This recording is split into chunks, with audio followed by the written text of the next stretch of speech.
Exercícios do livro do 9º ano do SEC, Física, Efeitos do Calor e suas aplicações. Então, vamos lá aos exercícios de aplicação. Número 1. O brasileiro tem costume de tomar o famoso cafezinho várias vezes ao dia e, para não ficar esquentando-o a toda hora, utiliza uma garrafa térmica que o conserva bem quentinho por bastante tempo. A garrafa térmica foi idealizada por James Dewar em 1892.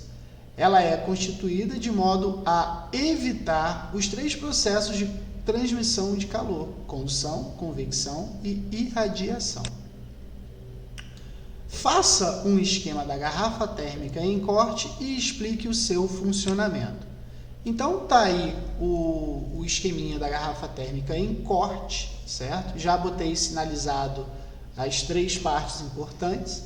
E aí, a gente pensa o seguinte: a tampa, tá?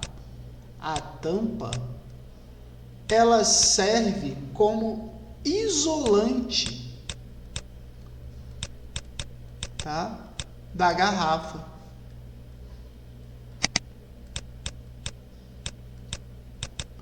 Da garrafa. Possíveis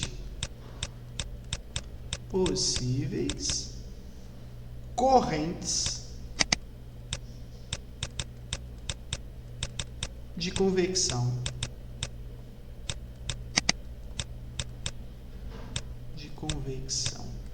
Certo? Então, a tampa da garrafa, ela evita a convecção. Entre uma parede e outra da garrafa, eu tenho o vácuo, tá? O vácuo, ele evita a troca de calor por condução térmica, tá? Condução térmica. Então, a gente tem a condução. E, por último, a gente tem as paredes espelhadas da garrafa. As paredes espelhadas. As paredes espelhadas, tá? Ela evita a troca de calor,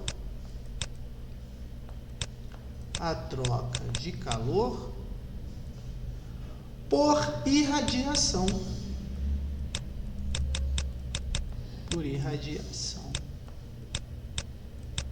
Beleza? Então, é assim que funciona a garrafa térmica. Beleza? Questão número 2. Em usinas hidrelétricas, a queda d'água move turbinas que acionam geradores.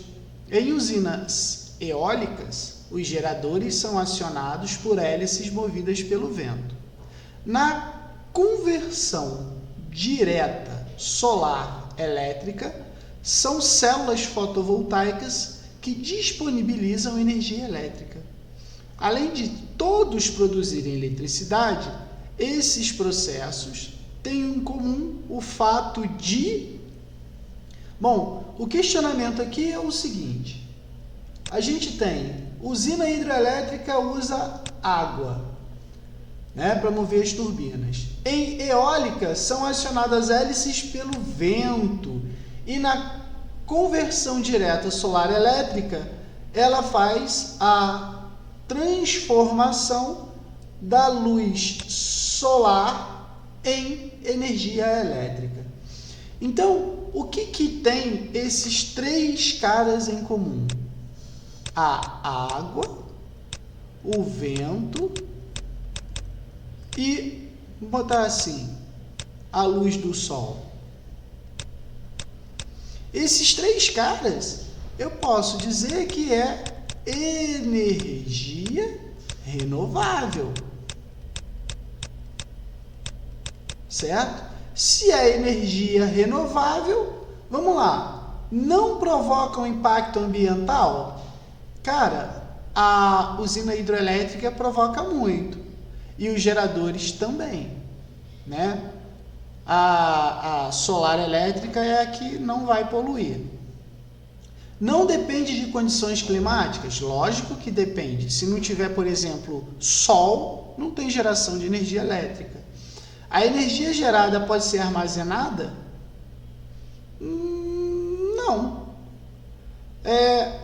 Utilizarem fontes de energia renovável? Dependem das reservas de combustíveis fósseis? Nunca.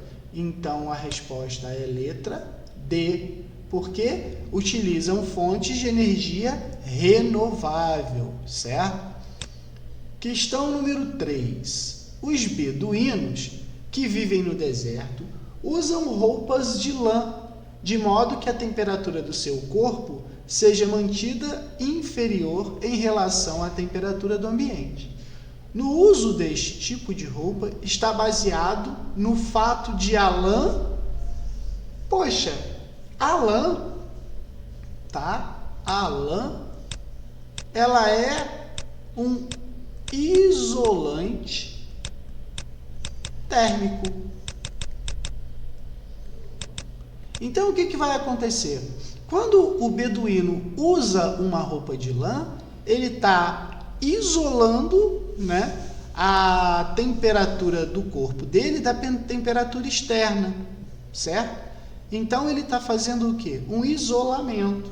Letra A. Melhorar a transferência de calor do corpo do beduíno para o ambiente. Cara, ele não vai transmitir calor para o meio ambiente, né? Ele tem que se isolar da temperatura do ambiente. Dificultar que o calor do ambiente se propague para o corpo do beduíno. Olha aí que beleza. Então a resposta é letra B. Refletir com bastante eficiência o calor do sol? Não. Absorver totalmente a luz do sol? Coitado, ele vai esquentar muito. Ser boa condutora de temperatura? Lógico que não. A melhor alternativa é a letra B. Número 4. Embalagens feitas de isopor são utilizadas para manter a temperatura dos alimentos por mais tempo. Isso é possível porque o isopor diminui a transmissão de calor entre o interior da embalagem e o meio externo. Assim, essas embalagens diminuem a troca de calor por... Cara, a gente sabe que a irradiação,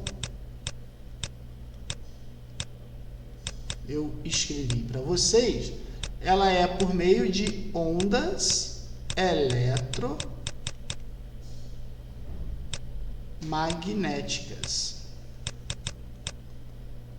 certo? A convecção, ela ocorre por meio dos gases ou líquidos, certo? E a condução, ela ocorre entre os sólidos. Então pensa, isopor é o quê? É uma onda? Não. Isopor é um gás? Não. Isopor é um sólido. Então, o que o isopor vai evitar? A troca de calor por condução, certo? Questão número 5. Considere duas barras, sendo uma de metal e outra de madeira. Uma das extremidades de cada barra é introduzida em uma fornalha. Letra A. Você conseguiria ficar segurando por muito tempo a outra extremidade da barra de metal? De forma alguma. Não. Por quê? Porque o metal é bom condutor de calor, certo? E por que seria possível segurar a extremidade livre da barra de madeira durante um maior tempo? Porque a madeira é um condutor térmico ruim. Certo? Então é isso. Questão número 6. O uso das fontes de energia é uma preocupação bastante atual. Uma alternativa para o aquecimento da água em casas ou condomínios é a utilização de aquecedores solares. Um sistema básico de aquecimento de água por energia solar é composto de coletores solares, que são as placas, e reservatório térmico, o boiler, como esquematizado na figura abaixo. Então funciona assim: a água fria entra no boiler, o boiler joga essa água no aquecedor e ele vai para o boiler novamente. Então a água aqui dentro vai ficar quente. Então ela sai do boiler e vai para a sua torneira. Beleza? Então o problema fala assim: em relação ao sistema ilustrado na figura acima, assinale as proposições corretas. Vamos lá. A água circula entre os coletores e o reservatório térmico através de um sistema natural, por convecção. A água dos coletores fica mais quente e, portanto, menos densa que a água do reservatório. Assim, a água fria empurra a água quente, gerando circulação. Cara, essa questão está certa. Lembra que a gente falou da água no canecão, né? O canecão, a gente coloca, por exemplo, o canecão para esquentar no fogo, certo? Aí o que acontece? O fogo aquece a água sobe, chegando em cima, ela pega e empurra a água fria para baixo, criando as correntes de convecção. Então, essa primeira está certa. A segunda: os canos e as placas dentro do coletor devem ser pintados de preto para maior absorção de calor por irradiação térmica. Correto, né? Então, essa está certa. Por quê? Porque a cor preta absorve mais o calor. Perfeito. Número 4. As placas coletoras são envoltas em vidro transparente, que funciona como estufa, permitindo a passagem de praticamente toda a radiação solar.